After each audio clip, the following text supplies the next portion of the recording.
a one-time millionaire, mountain climber, and book writer of a thriller. And now she's about to be living one with him. She thought she hit the jackpot. This guy that she was in love with is now this totally different person. They're spending a romantic weekend getaway, taking in the sights and knocking back the drinks. We're on the top floor of the hotel, and you see all the white sofas, and then you hear the water, and he starts talking about Anna. Anna, his ex-wife.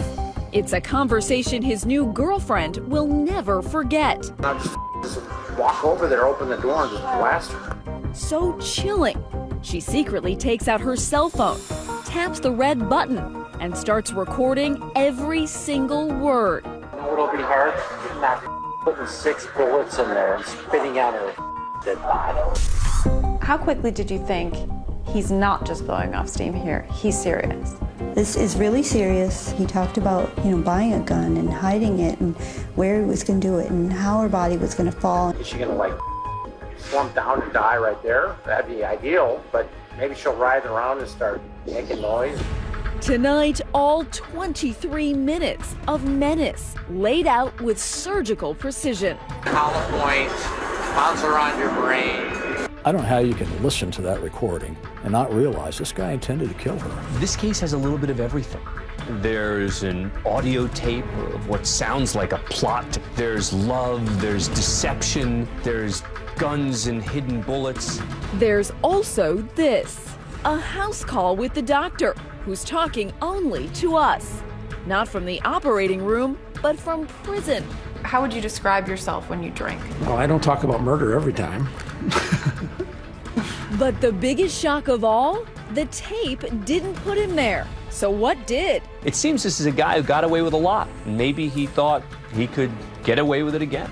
How do you go to work every day and save lives and then at night plan to kill someone? Watch what you say in front of your girlfriends. What the doctor ordered. Good evening. It's the question you will all have after hearing the rest of that bone-chilling tape. What does the woman recording it now do with it? After all, it's not quite the bedside manner you expect from your doctor or from the man you've lived with for nearly a year. In fact, right here tonight, everything on that tape that seems to add up to an open and shut case becomes anything but. And there's another big question. Is that girlfriend in danger of becoming the doctor's next target? Here again tonight, Lindsay Janis, where the story really begins, a far cry from Puerto Rico. Welcome to Peru, Indiana. The proud 11,000 residents like to tell you about their agriculture. Favorite son, songwriter Cole Porter. And their curious claim of being the circus capital of the world. Well, it's a lovely small town. It's filled with very friendly people. Bruce Embry moonlights as the ringmaster at Peru's amateur circus. But in his day job, he's a city lawyer and about to be the prosecuting attorney in a big top spectacle unlike anything this town has ever hosted. I've been in this criminal justice business for 39 years. By far the most fascinating case that I've seen. A former Lafayette surgeon on the run. Detectives found a gun, a bag of clothing, and gloves.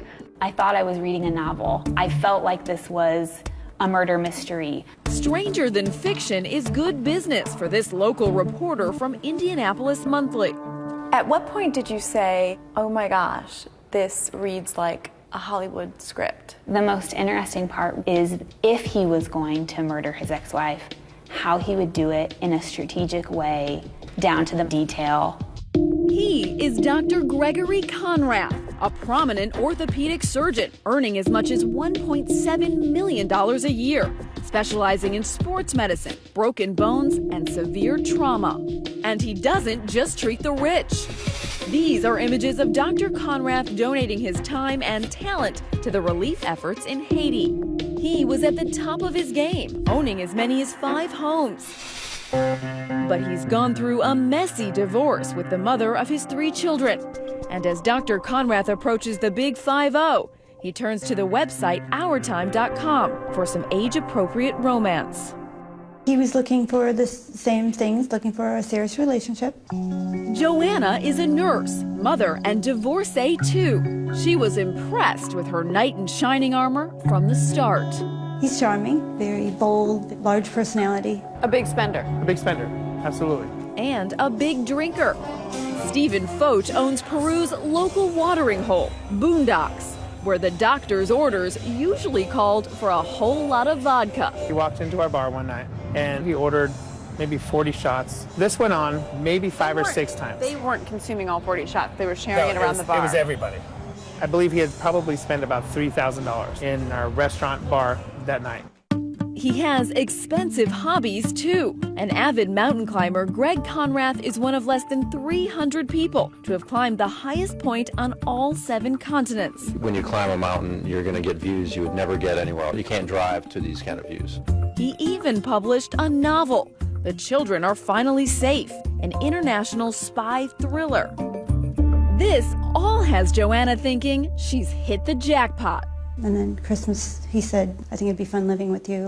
After only 4 months of dating, they're sharing everything, a house and a joint checking account. Were you very much in love with him? I was. We looked at rings. We went to Tiffany's when we went to Chicago. She even picked out her wedding dress. Do you like to spend money? Did he spoil you? If he felt it was cool to buy an expensive purse, then he would.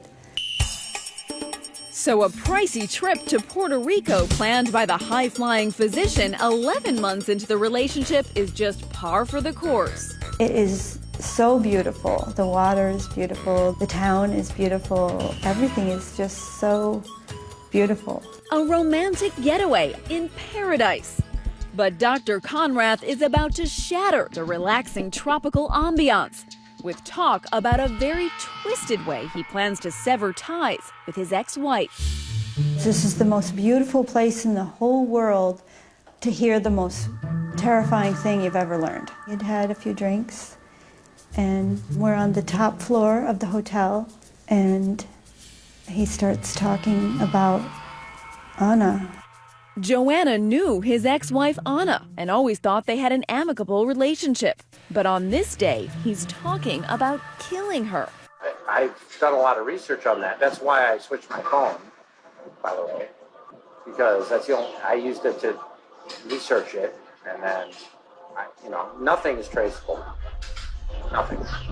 Joanna secretly reaches for her iPhone, finds the voice memo app, and hits record.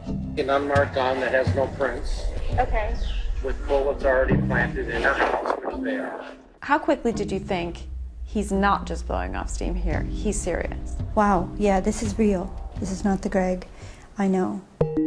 Sounding callous and cold-hearted, Conrath lays out what sounds to Joanna like a carefully conceived plan to sneak into his ex-wife's house in the dead of night and shoot her, all while his children are asleep in their bedrooms. This is when the kids are in the house. But one choice is to go in the bedroom. For some reason, the kids woke up. There's lots of ways to get out. And in a chilling, matter-of-fact manner, he even talks about what will happen when the kids find Mom dead. I get out of the house, I'm scot-free, but they wake up find Mom. Then who are they going to call? Yeah. Ambulance, police, Dad. It's not something you hear every day, and 2020 has exclusively obtained the 23-minute recording. So detailed, it could pass for an episode of How to Get Away with Murder. If I'm not on call, I can't bring my cell phone because that's traceable. Suspicion would fall immediately on me, the ex-husband. But what in the world would make the cunning Dr. Conrath want to kill? Could it be this? She has $1 million life insurance policy in mind. I'm the beneficiary. The beneficiary because his ex-wife still trusts him. He would be the one to look after the kids if anything happened to her. She doesn't know it, but something might. His strategy? He would make it look like suicide. Because she shoots herself in the head. She kills herself. Do you have a gun that's not traceable? Yes, it's in the garage. Where's it going to go after? I mean, she shot herself, so it stays with her. I've never touched with my hands. Okay. Even when I took it to a shooting range, I wore latex gloves. After I knew that, I put her prints on the bullets, close it, put her prints on the handle. He lays out his challenges. One thing I don't know is she going to slump down and die right there. That'd be ideal, but maybe she'll writhe around and start making noise. And calculates his risks. I already drove over there twice. Ready to go. Both times something happened. There's only one other voice heard on that recording. An unassuming bartender, unwittingly adding fuel to the fire. Want one more, honey? I'll take one more. I'll give her one more. I'll drink it if she doesn't. You know Greg really well. You spent a year with him. Do you really think he was going to kill his ex-wife? Yes, no doubt in my mind. What do you think of it morally? I think it's justice. Two wrongs don't make a right. God's gonna strike her down.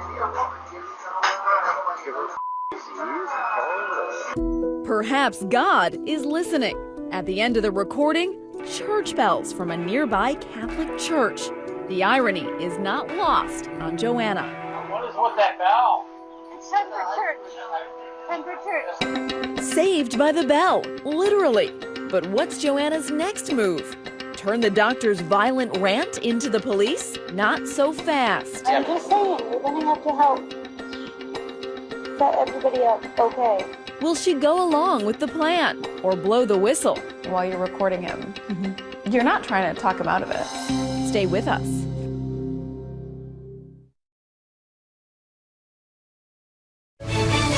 "2020 continues with What the Doctor Ordered. Once again, Lindsay Janis.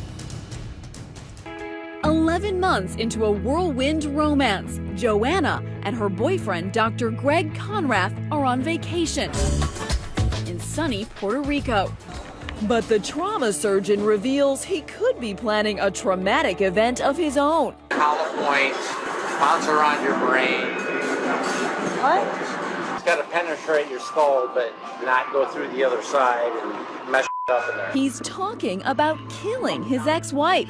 23 minutes of grisly detail, all captured on a dramatic iPhone recording courtesy of his girlfriend Joanna. What was going through your mind when you decided to press that record button? I didn't want him to kill the mother of his children. Did he act like he was confiding in you? He wanted to tell me because he wanted me to tell the police that he was home with me so that I would be his alibi. Conrath is so cavalier, he's even prepared to get caught.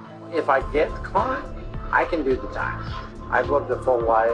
I'm a tough guy. While you're recording him, you're not trying to talk him out of it. You're just, what, in shock?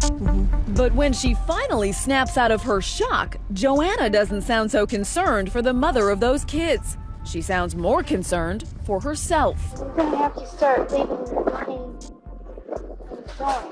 Why? You care about me? Yes, honey. Then what to say why for? I'm just saying, you're gonna have to help set everybody up, okay? I can't set you. I wish I could set you up okay. I can't do that. And then a strange question that will even confuse Conrath. Get married before? Are you crazy? I always want to get married before that.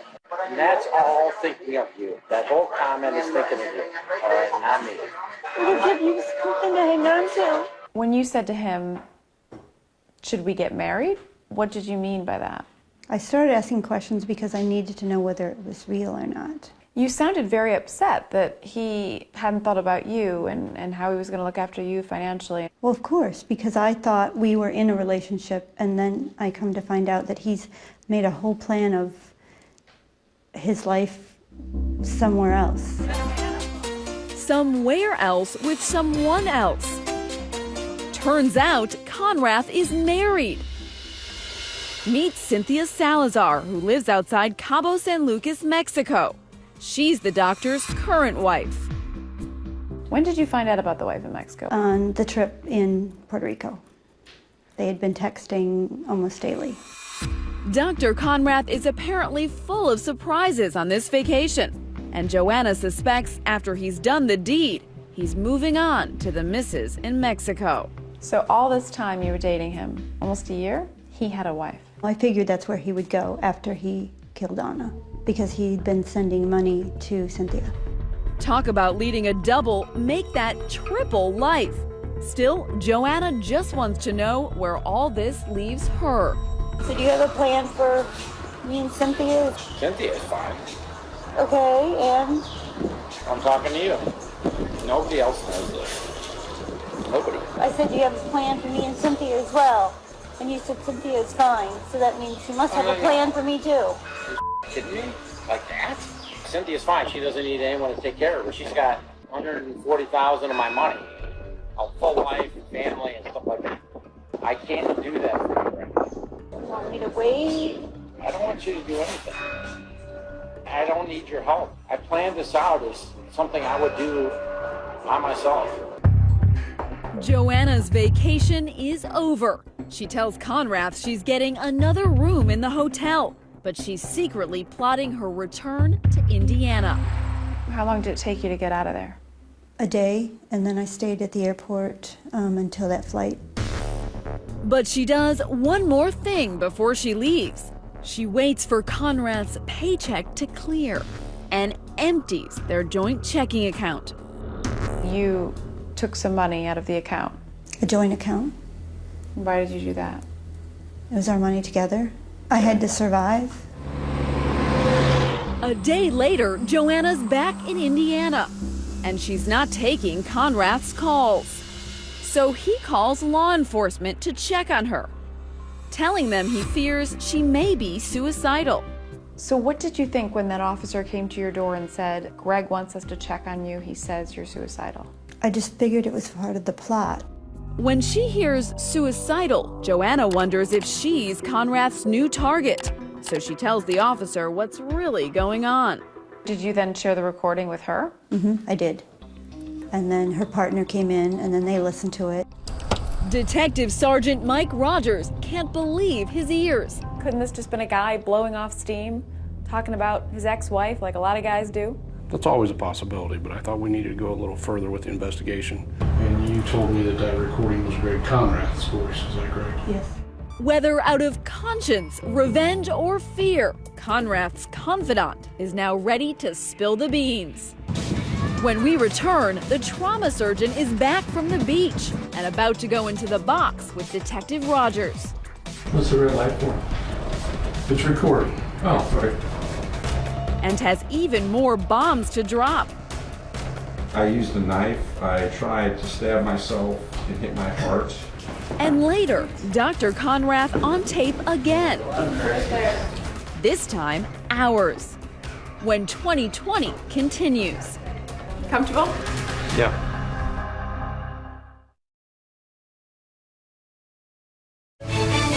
Once again, Lindsay Janis as 2020 continues.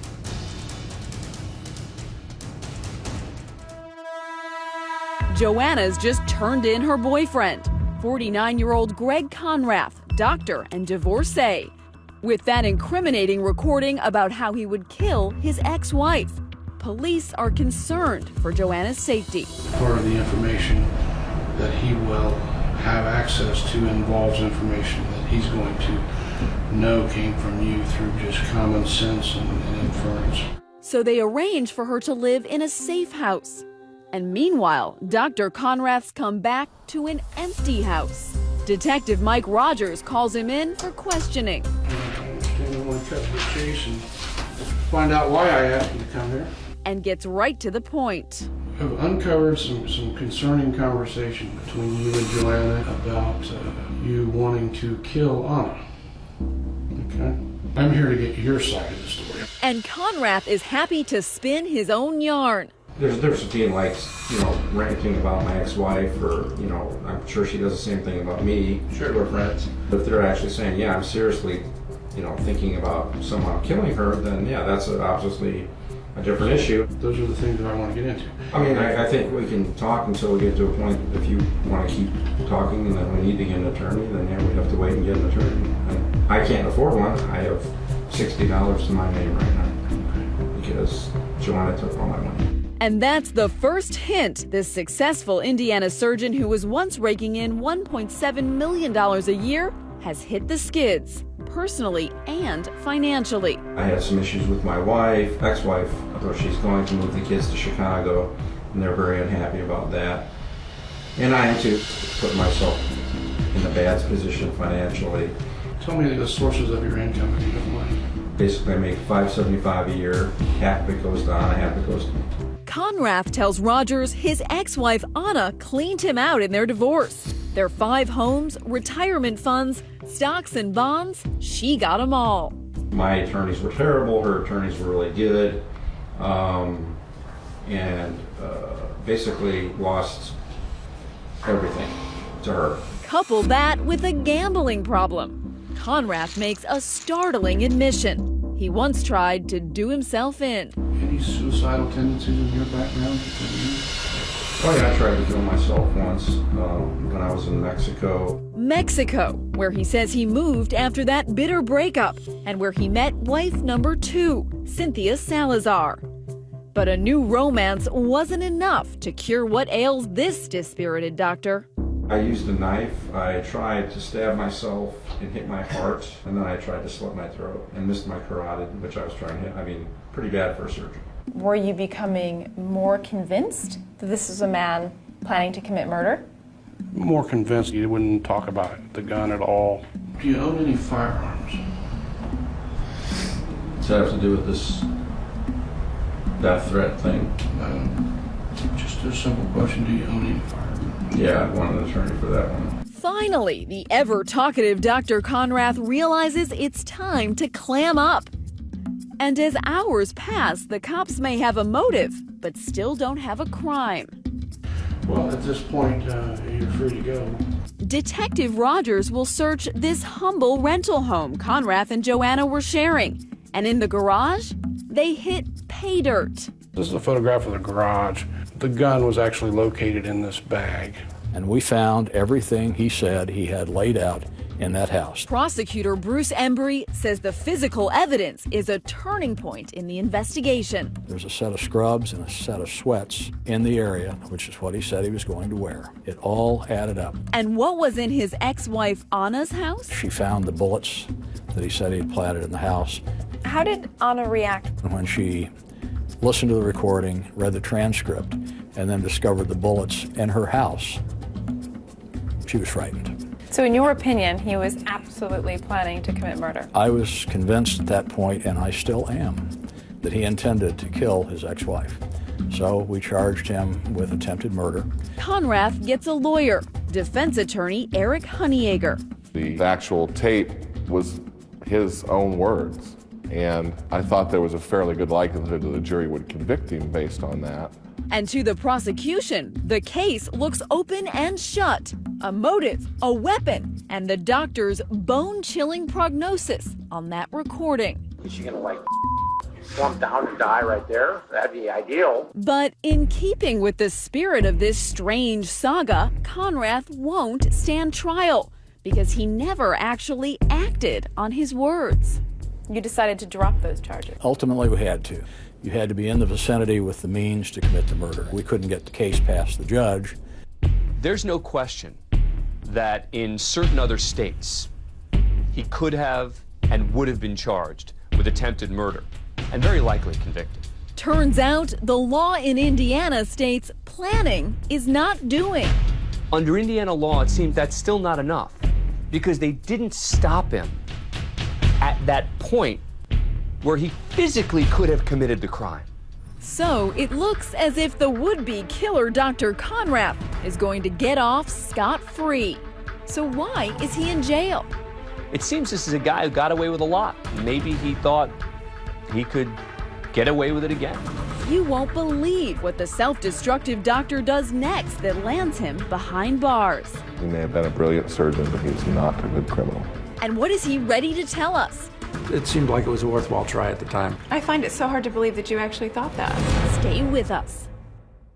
So before we get to that prison interview, we have 2 questions for you here tonight. First, do you think the doctor really planned to kill his wife? And do you think he should have gone on trial? Was there enough evidence? Let us know on Facebook and Twitter. Use the hashtag ABC2020. We'll be right back.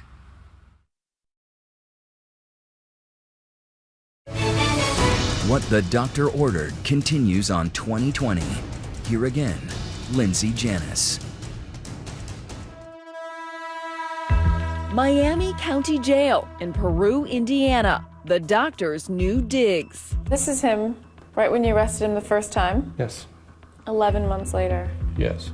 He looks haggard. Looks like he didn't sleep in that entire 11 months. It's a different lifestyle. Dr. Greg Conrath, renowned surgeon and wealthy mountain climber, has gone from the peaks of all 7 summits to rock bottom, cuffed and shackled in an Indiana county jail, and is ready to sit down face to face with 2020. 1 second we're on this vacation in Puerto Rico talking about marriage, and then suddenly, you know, I'm arrested for attempted murder. But in a bizarre twist, it's not that infamous recording that's landed him here. He beat that rap. You have to show intent to do it, planning and preparation.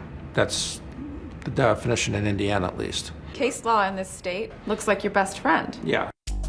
No, instead, the story of what ultimately took the doctor from green scrubs to red prison garb is a tale all its own. But to truly understand what landed him here, you have to go back to the beginning, starting with that bitter divorce with his ex-wife, Anna. She got everything. Yeah, she got everything. That make you angry? Sure, made me angry. Yeah, I was very unhappy. And then we ask him to recall the vacation in the Caribbean, the night he and his girlfriend Joanna are tossing back lemon drops like lemonade. Take me back to that night that Joanna recorded you. How were you feeling? We're right on the beach. You know, it's vacation, so I was drinking a fair amount. And then I just told her about this kind of, I guess, dark fantasy that I had about killing Anna. Because the person doing it's me. There's no one else that would do it. How would you describe yourself when you drink? Well, I don't talk about murder every time. I talked to her about it before when I was drinking. She seemed to, I don't know how you'd say, get off on it a little bit, I guess you could say. Listening to the recording, it doesn't sound like a fantasy. It sounds like a well thought through plot and motive to kill your ex-wife. It was a fantasy that I had, and it was a detailed fantasy, yes. Do you know the difference between fantasy and reality? Yes, of course. It's a lot of it's BS, drunken BS. But then we ask him about this part of the tape. The part when he admits he'd actually gone to his ex-wife's house, but in the 11th hour, bailed. I already drove over there twice with the guy. Ready to go. And both times something happened, I can smell it out. I mean, I know when things aren't going to go right. Honestly, I know that part in the recording. I never put the gun in my car and drove over there to do it. Never. No. No. Why did you have that gun? Well, I bought it for, you know, why do you have a gun in Indiana? For home protection, just to have a gun. Where did you get it? I bought it in from some guy in a parking lot. So. It's not where most people buy their guns. I don't know where most people buy their guns. At the gun store? Okay. Get a permit?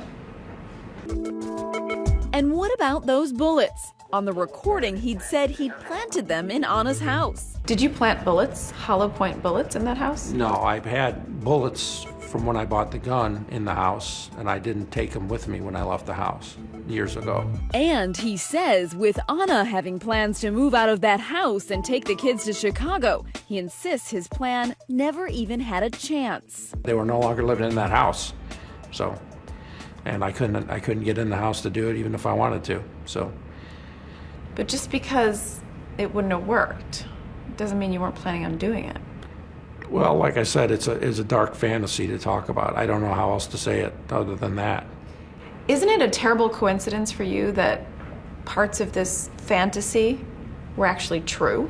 There was a gun and latex gloves, change of clothing found at the house, hollow point bullets at hers.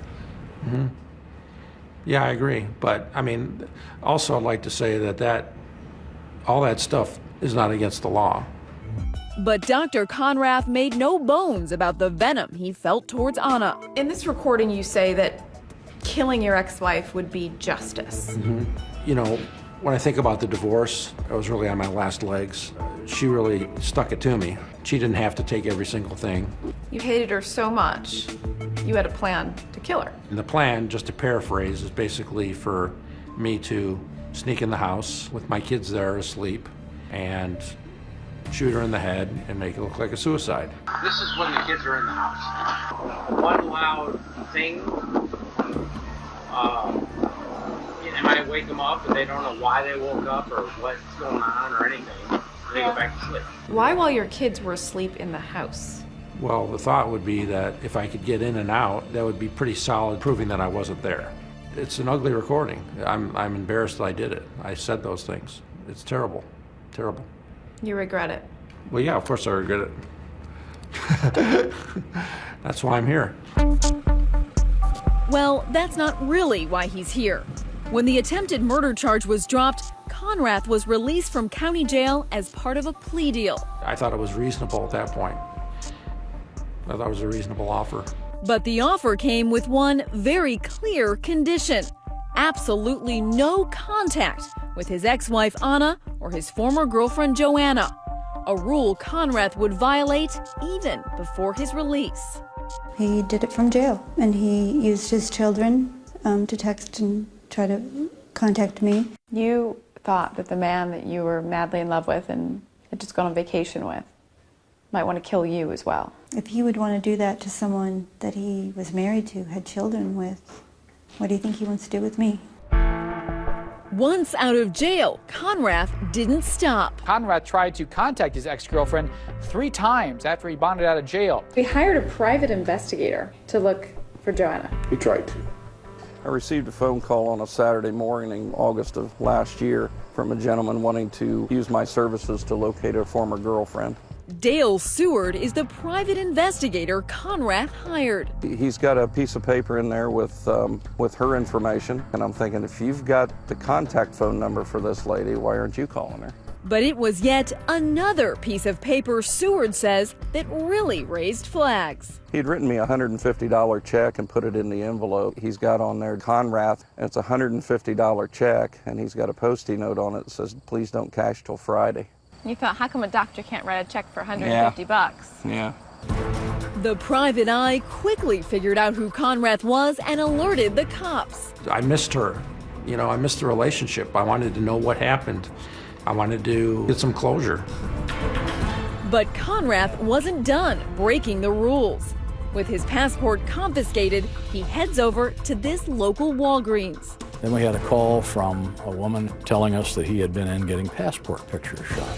He not only got passport pictures, but he asked them for a ruler, got out his driver's license and measured the size of the photograph of the driver's license. One might guess that he's going to try to find some ID someplace. But before being apprehended on stalking charges, the crafty Conrath has one last trick up his sleeve. The doctor is on his way for an unscheduled house call. When we return, why not just follow the rules of your probation? Instead, you've got this lame brain plan to escape.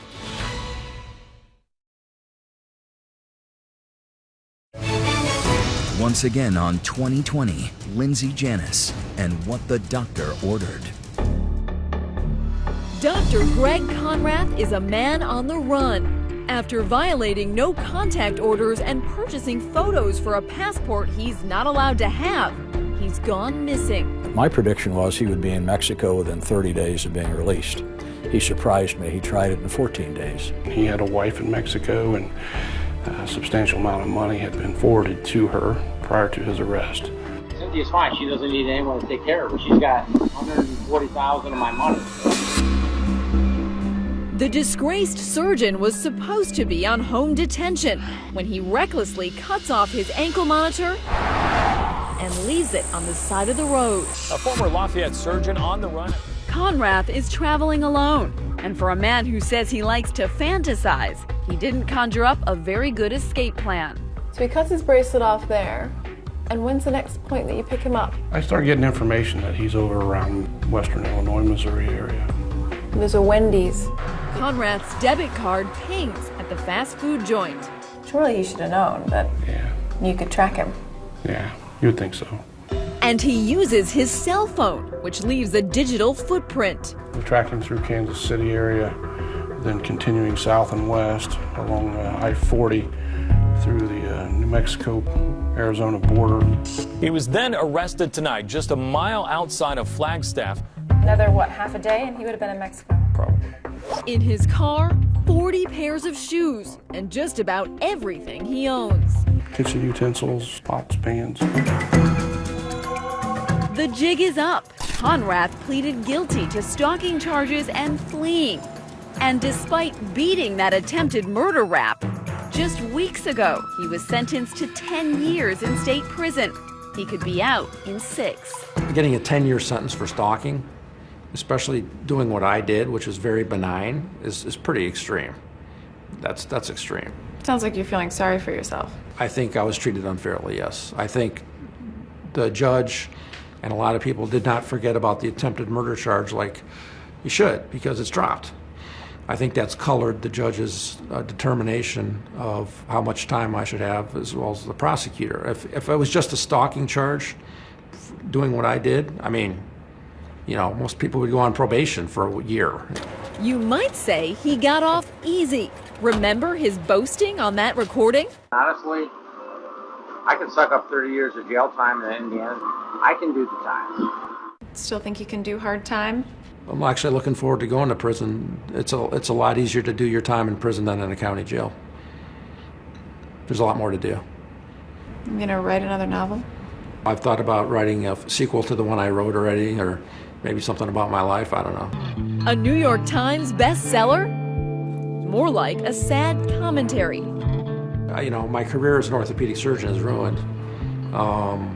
Never gonna do that again. How do you reconcile that man doing charitable work in Haiti, operating on victims there, and the man in jail right now? What I do is I'm a doctor, I take care of people, and if I said some stupid things, then, I mean, I'm paying for it. The fallout from Dr. Conrath's misfortune leaves a trail of broken hearts. There's that other Mrs. Conrath in Mexico. What was that all about? Oh, well, a woman I met down there, and we got married. I mean, Fell in love and just got married? yeah, pretty much. You're still married? Yes. Officially, yes. Since this happened, that's been on hold. But I don't know if she's going to wait for me for 5 or 6 years. And then there's Joanna, who had wedding plans of her own. This is the dress I intended to wed Greg in, which I now call the killer dress. What was Joanna's motivation, do you think, in recording you? Well, that's been a real stickler for me. That day we were talking about marriage, and then 2 days later she's on a flight back, you know, with this tape recording. I think she truly was thinking I was serious and truly thought she was doing the right thing.